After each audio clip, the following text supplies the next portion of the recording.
This is Titus Sestertius, and you can see the pedigree goes all the way back to 1906. And when you hold the coin, it's like medallic. It's like the portrait really is like pops at you. It's just like really amazing. But it has these red blotches on it. And it wasn't cheap. I think if it was a little bit more reasonable, it wouldn't matter as much. But we ended up pulling up some of the older auction catalogs to see what the coin looked like before, to see if it had been messed with, because the company, they're Europeans, and so their English isn't always the best in the way that they describe it in English. And it made it sound like in their description that despite its tooling, it was still a fantastic coin. And so now you don't know like how much has been worked on it and how much has not been worked on. And so if you go to the next slide, so here's the coin in 1906. And the other thing is that when you look at black and white versus color, the shades, and so when we looked at it originally, now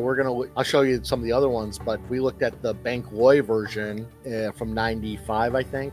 We'll see when we get there. But it looked like they purposely covered over with putty or something, and maybe that red was putty over some of the pits on the coin. And so go to the next slide. So here's the coin in 1985. And this is what we looked at. And so you see these like kind of bubbling. Texture. Yeah, the texture of it. But if you look at it and then the color version, you see some of the same lines and some of the same depressions. And the other thing is when I looked it up in Mazzini in 1905, they actually describe it as with a reddish patina. So that reddish patina was on there in 1906. So nothing's really changed with the coin. And so we thought it was all messed with more recently because based on this black and white photo, but it's not really the case. If you go to the next slide. So here's the coin when it came up in Sotheby's in 1995, and there's a color version of it. So you can see all the blotches are there. All the red is there. It's the same red. Patina is basically identical. It's identical. So nothing really has changed on this coin since 1906. So, and you know, maybe it had an earlier pedigree than, I mean, obviously it has an older pedigree than 1906, but no one's been able to find, or that's when it was found around 1906. Hard to say. But we thought that somebody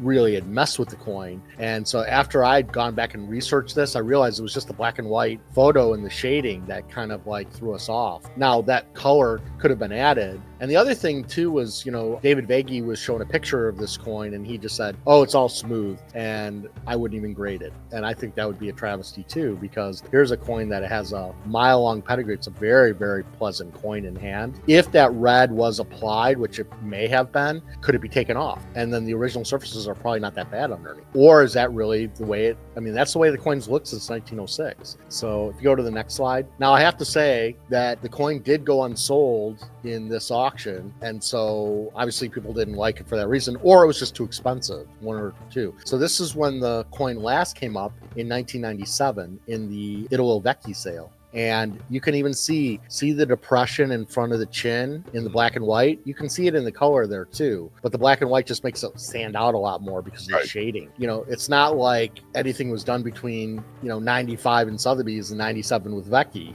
You know, it's the same coin and nothing's changed since 1906. But the beauty of it is when you actually go through the old catalogs, you can really see it. The other thing to keep in mind too is back in 1906, they made molds of the coins and shot the plaster casts. They actually didn't shoot the coins. They shot the casts. And so now you're getting it from a reproduction, essentially. Which is going to have a different texture to it at times. Have a different texture as well. Yeah. Uh-huh.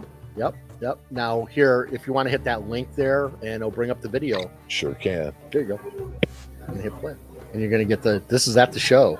And you can see I didn't have gloves on. Sorry guys, you know, but I wiped all the peanut butter off my fingers, so it was all good. There you go. So it's an ancient coin, but it was a great coin. I think we were a little harsh on it when we were there at the show and after studying it. Do I think it was worth what they were asking for it? Probably not. They were asking like 20 grand for it, close to 20 grand, which is a lot of money for that. But it was a fantastic bronze. You usually don't see Sestertius like that. And the other thing is that in every auction catalog, it said it was tooled. They said light tooling in every single catalog. Nobody was trying to hide anything. Accurately described. So completely. And I know that reddish was there back in 1906 because I had to translate the description from Italian to English, and it said reddish patina.